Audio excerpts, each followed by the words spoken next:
काहीही फ्री न मिळणाऱ्या या जमान्यात 17 जणांना विधान परिषदेची उमेदवारी जाहीर झाली आहे।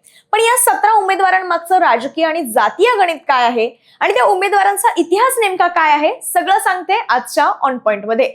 नमस्कार, मी शीतल आणि तुम्ही पाहताय ऑड इव्हन।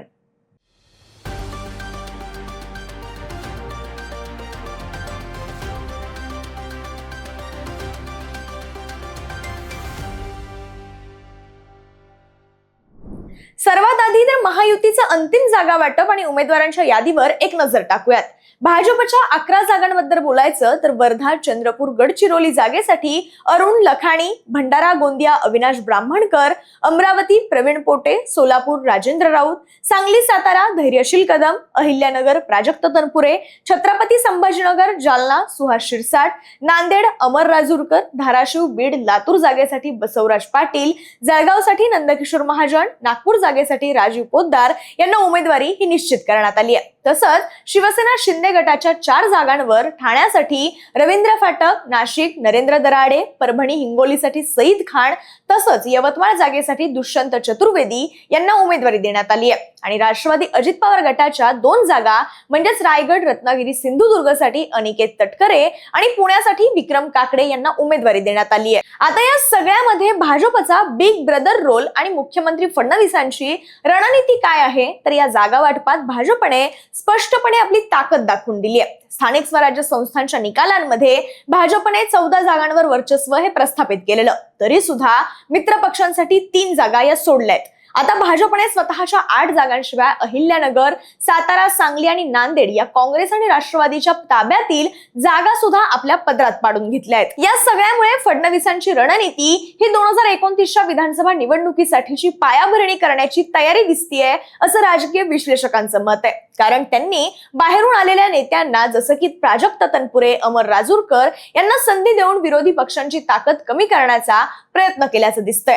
आता एकनाथ शिंदेच्या शिवसेनेचं गणित कसं आहे, तर उपमुख्यमंत्री एकनाथ शिंदे यांनी याही निवडणुकीत पुन्हा एकदा धक्का तंत्राचा वापर केलाय। कारण परभणी हिंगोलीतून सईद खान यांना उमेदवारी देण्यात आली आहे आणि ही उमेदवारी एक मोठा राजकीय संदेश आहे असं बोललं जात आहे। खान हे अल्पसंख्याक समाजाचा चेहरा असून त्यांनी पाथरी नगर परिषदेत शिवसेनेची एक हाती सत्ता आणली आहे। त्यांच्या माध्यमातून मुस्लिम समाजाला महायुतीकडे खेचण्याचा हा प्रयत्न असल्याचं दिसतंय। तसंच ठाण्याबाबत बघायचं तर ठाण्यात भाजपने दावा केला होता, पण शिंदेंनी आपली ही सीट राखून ठेवली आहे आणि विश्वासू रवींद्र फाटक यांना या जागेसाठी उमेदवारी दिली आहे। आणि आता राष्ट्रवादी काँग्रेसचं समीकरण पाहायचं तर राष्ट्रवादी अजित पवार गटाला केवळ 2 जागा मिळाल्या असल्या तरी त्यांनी पुण्याच्या जागेवर विशेष असं लक्ष केंद्रित केलंय।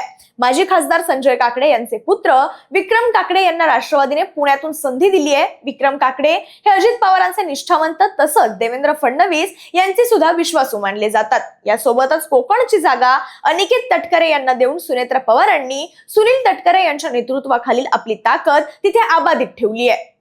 आता या सगळ्यातून कोणती जाती आणि सामाजिक समीकरणं साधण्यात आली आहेत, तर महायुतीने यावेळी स्पष्टपणे सोशल इंजिनिअरिंगचा फॉर्म्युला हा वापरल्याचं दिसून येत आहे। स्थानिक स्वराज्य संस्था मतदारसंघांच्या निवडणुका जरी पक्ष संघटनेच्या ताकदीवर लढवल्या जात असल्या तरी त्या भागातील प्रमुख समाजगट, त्यांचे स्थानिक नेते आणि आगामी निवडणुकांचं गणित लक्षात घेऊन उमेदवारी ही दिली जाते। यावेळी सुद्धा तेच चित्र दिसतंय। यात सगळ्यात चर्चेत असलेली उमेदवारी म्हणजे परभणी हिंगोली मधून शिवसेनेकडून देण्यात आलेली सईद खान यांची उमेदवारी। महाराष्ट्रात सध्या मुस्लिम प्रतिनिधित्वाचा मुद्दा हा सातत्याने चर्चेत असताना शिंदे गटाने सईद खान यांना उमेदवारी देत एक महत्त्वाचा राजकीय संदेश दिलाय। महायुतीवर अनेकदा अल्पसंख्याकांना पुरेसं प्रतिनिधित्व देत नसल्याची टीका केली जाते। अशा परिस्थितीत मुस्लिम चेहरा पुढे करून शिंदेंनी केवळ परभणी हिंगोली पुरताच नाही तर मराठवाड्यातील मुस्लिम समाजाला सुद्धा सकारात्मक संदेश देण्याचा प्रयत्न केल्याचं बोललं जात आहे। दुसरीकडे भाजपने सोलापूर मधून राजेंद्र राऊत यांना उमेदवारी देत मराठा समाजाला स्पष्ट संदेश दिल्याचं दिसतंय। मराठा आरक्षण आंदोलनानंतर राज्यातील राजकीय पक्षांसाठी मराठा समाजाचं प्रतिनिधित्व हा अत्यंत संवेदनशील मुद्दा बनलाय। राजेंद्र राऊत हे स्वतः मराठा समाजातील प्रभावी नेते मानले जातात। तसंच मराठा आरक्षणाच्या चर्चांमध्ये पक्षाची भूमिका सातत्याने मांडणारा चेहरा म्हणून त्यांची ओळख आहे। त्यामुळे त्यांच्या उमेदवारीतून भाजपने मराठा समाजाशी संवाद कायम असल्याचं दाखवण्याचा प्रयत्न केलाय। विशेष म्हणजे पश्चिम महाराष्ट्र आणि सोलापूर परिसरात मराठा समाजाचा प्रभाव निर्णायक मानला जातो। तसंच धाराशिव, बीड, लातूर या पट्ट्यात बसवराज पाटील यांना संधी देण्यामागे सुद्धा असंच एक व्यापक असं सामाजिक गणित दिसतंय.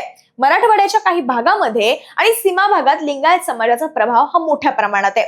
कर्नाटकातील राजकारणात जसा लिंगायत समाज निर्णायक ठरतो तसाच त्याचा प्रभाव महाराष्ट्रातील सीमावर्ती जिल्ह्यांमध्ये सुद्धा दिसून येतो. बसवराज पाटील यांच्यासारखा लिंगायत चेहरा हा पुढे करून भाजपने या मतपेढीवर आपली पकड अधिक मजबूत करण्याचा प्रयत्न केल्याचं दिसतंय. याशिवाय संपूर्ण उमेदवारी यादीकडे पाहिल्यास मराठा आणि ओबीसी समाजाला सर्वाधिक प्रतिनिधित्व देण्यात आल्याचं आता दिसून येत आहे. यामागे सुद्धा स्पष्ट राजकीय कारण आहे. महाराष्ट्रातील निवडणुकांमध्ये या दोन समाज गटांचा प्रभाव हा सर्वाधिक मानला जातो.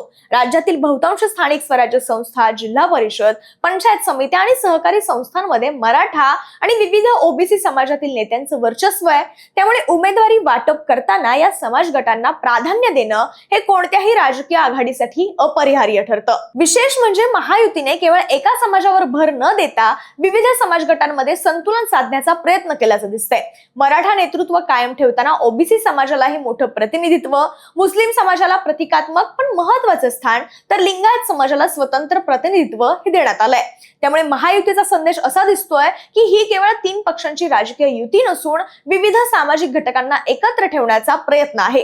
राजकीय दृष्ट्या पाहिलं तर हे उमेदवारी वाटप केवळ 12 जूनच्या विधान परिषद निवडणुकीपुरतं मर्यादित नसून पुढील विधानसभा निवडणुकांचा विचार करूनच ही रचना तयार करण्यात आल्याचं दिसतंय. आता मतदारसंघ निहाय विश्लेषण पाहायचं तर पुण्यात मोठी चुरस दिसतेय.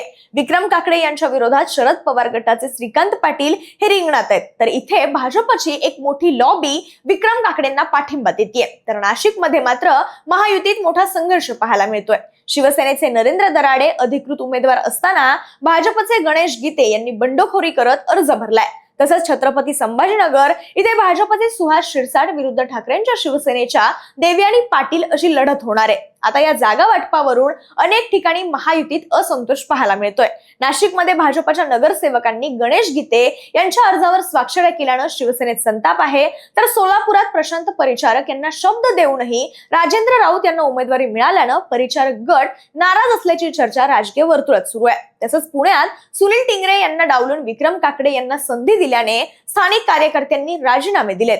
एकूणच पाहिलं तर विधान परिषदेच्या या 17 जागांसाठी झालेलं जागा वाटप हे केवळ उमेदवार ठरवण्यापुरतं मर्यादित नाहीये, तर त्यामागे 2029च्या राजकारणाची मोठी ब्ल्यूप्रिंट ही दडलेली दिसतेय.